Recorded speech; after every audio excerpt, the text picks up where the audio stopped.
If love felt inconsistent as a child. This video explains why relationships feel so hard now. Growing up without real emotional love doesn't only hurt when you're young. It actually changes how your brain develops. And those changes can follow you well into adulthood. If you didn't receive steady warmth, affection, or emotional validation as a child, there are 5 common patterns you're likely still carrying today. Okay, let's get into it. Research in developmental psychology shows that when a child grows up without consistent love, whether because of neglect, emotional distance, or love that depended on behavior, it creates what psychologists call attachment wounds. These wounds don't simply disappear with time. They shape how you see yourself, how you form relationships, and how you move through life. And this is how they often show up. The first pattern is extreme alertness in relationships.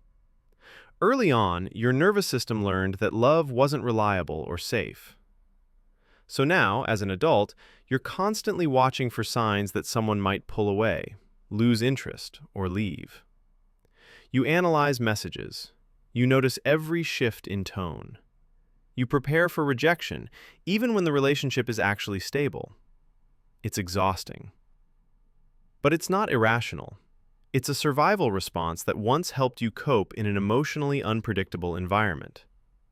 In psychology, this is known as anxious attachment. The second pattern is difficulty receiving love or compliments.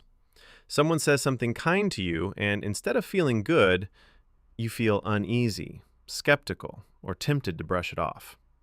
Here's why this happens.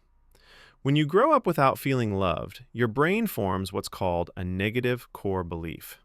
Deep down, you absorb the idea, I am not lovable. So when love shows up later in life, it clashes with that belief. It feels uncomfortable, even wrong. Your brain pushes away positive experiences because they don't match what you've been conditioned to believe about yourself. This creates a painful loop. You want love deeply, but you struggle to accept it when it's offered.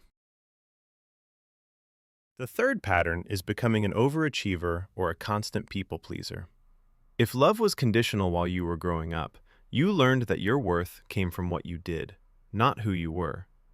So as an adult, you chase success, perfection, or approval. You tell yourself, if I do enough, help enough, achieve enough, then I'll finally deserve love. But it never feels like enough, because you're trying to earn something that should have been given freely. Psychologists call this seeking earned, secure attachment, and it's exhausting.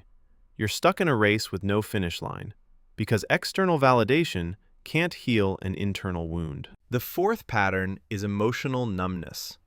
When love felt unsafe or unavailable, your brain learned to shut down emotions as protection. If you don't feel deeply, you can't be hurt deeply. Later in life, this shows up as difficulty connecting to your emotions.